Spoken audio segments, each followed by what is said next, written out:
Top news story tonight begins with a very telling moment. You're going to see it right now as a Republican Congresswoman's Iowa town hall boiled over with voter anger regarding health care costs that even led to heckling. When the Affordable Care Act was passed, the reason why because lower cost, greater transparency. So be a leader.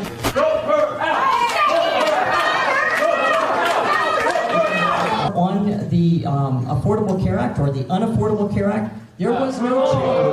What's your plan? It's minimal number of people. It is. How much are rates going to go up? How much? What's up, everybody? Major retired Patriot Ojeda here, and Republicans lived by Donald the Dumb.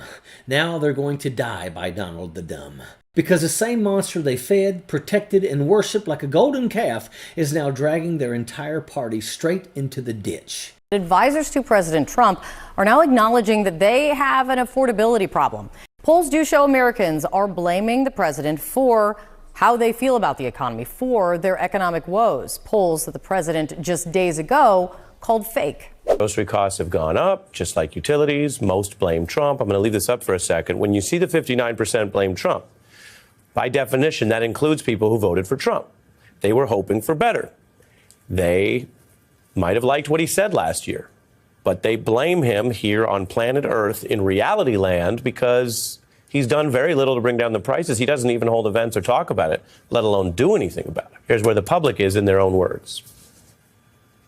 I work 2 jobs right now, and I feel like I can't even afford, what I'm trying to pay for. Look at the price I paid for this just a year ago. Welcome to that just don't make sense spending money on. The price of beef is wow. These grocery store prices got me thinking Thanksgiving about to be spaghetti. The way that groceries are grocerying, the way that gas prices are gassing. $3.50 a gallon? Bruh. I don't know if I'll be able to survive this. A GOP pollster, an actual Republican insider, is sounding the alarm, saying everything's falling apart as Trump's numbers start tanking. Yeah, my thoughts are the Republicans are going to lose because they don't understand politics. They're still playing yesterday's political game, which is a game about basically two warring ideological sides locked in a complete stalemate, and it's not like that anymore. And the polling tells us this. Like, everybody thinks that today's children will be worse off than their parents. The numbers are just absolutely abysmal. So something like the music finally stopped is basically where we're at.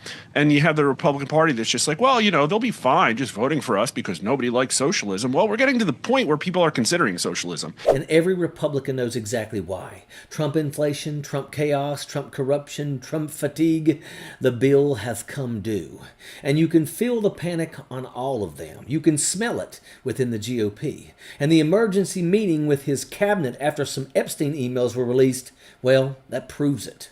Because they tied themselves to a man who thought Sharpies could change the path of a hurricane, who asked if the Purple Heart came with cash inside, who tried to overthrow his own government, and who now is dragging their poll numbers down like an anchor tied around their ankles. Donald Trump had the perfect platform. He was given the biggest mandate the Republican Party's ever going to have.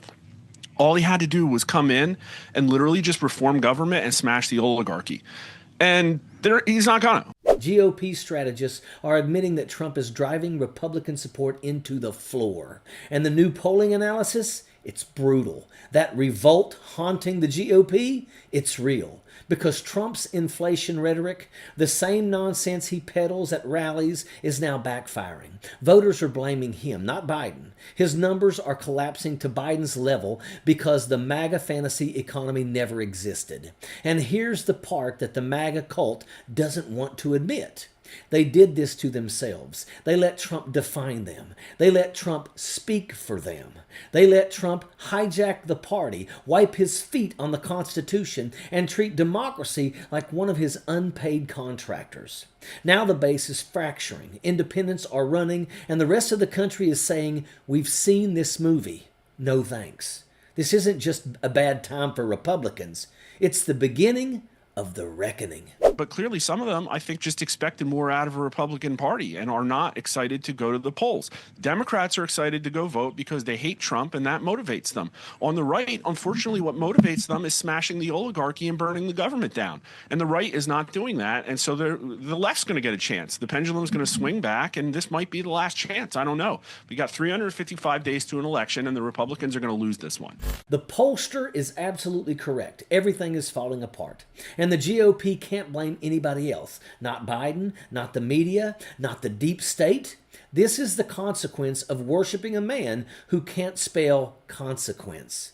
They lived by Donald. Now they're going to suffer by Donald. That is absolute pure insanity. And that's the real story here. It's not just poll numbers sliding into the toilet or GOP strategists finally admitting the ship is sinking. It's the country, real people hitting their breaking point. America is sick and tired of the hate. Tired of the homophobia, tired of the transphobia, tired of the xenophobia, sick and friggin' tired of the nonstop anger, the cruelty, the chaos, and the toxic energy it takes to keep this whole ball of dysfunction rolling. People are exhausted. They've stretched thin. They're working 2 jobs and still feel like they're drowning. And while Trump is out here chasing revenge fantasies and tearing down fake enemies, the rest of the country is begging for something simple. A life that doesn't feel like a fight every single day. And if you really want to know just how fed up people are, take a look around. You don't need another poll or another pundit. You can see it happening in real time. The MAGA mentality is deficient. These folks are lost in the sauce. Think about it. The people still following Trump are the ones he bragged about loving because they're undereducated. And he relates to them on a 3rd grade level. That's not an insult. That's what he said. That's why they cling to him. They're not educated. That's what the Trumpaloon movement is. And right now, they're hitting the wall. They're either too stubborn to admit that they were wrong, or they're slipping into hiding because the consequences of their choices are staring them in the face.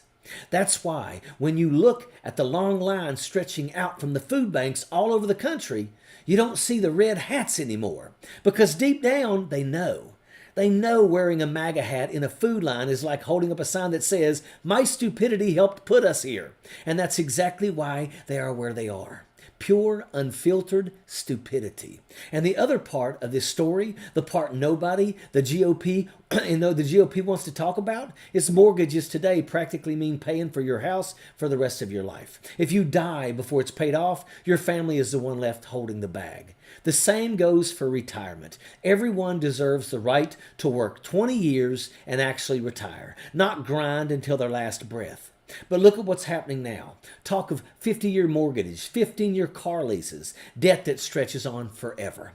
If you got a 50-year mortgage and a 15-year car lease stacked on top of today's grocery prices and gas prices, you are never going to get out from under that stress. And while Scott Bessent is out here acting like Americans are just overreacting, like people are exaggerating their pain or simply don't understand how wonderful the economic plan supposedly is, that attitude is exactly the problem.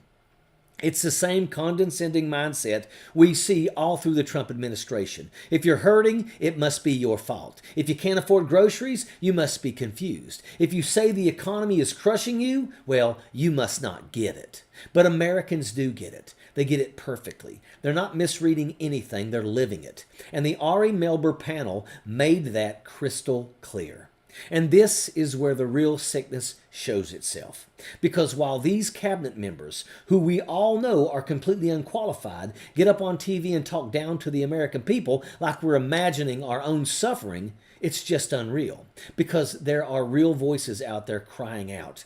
Everyday people who matter. People who are supposed to be the heartbeat of this country. The poor, the working class, the marginalized, all shouting the same thing. We can't breathe out here in this huddled mass of inhumanity that the Trump administration is unleashing on all of us. But somehow their voices never make it into the rooms where the decisions are being made. And there are so many Trump faithful out there who don't know the difference between indicted and indoctrinated.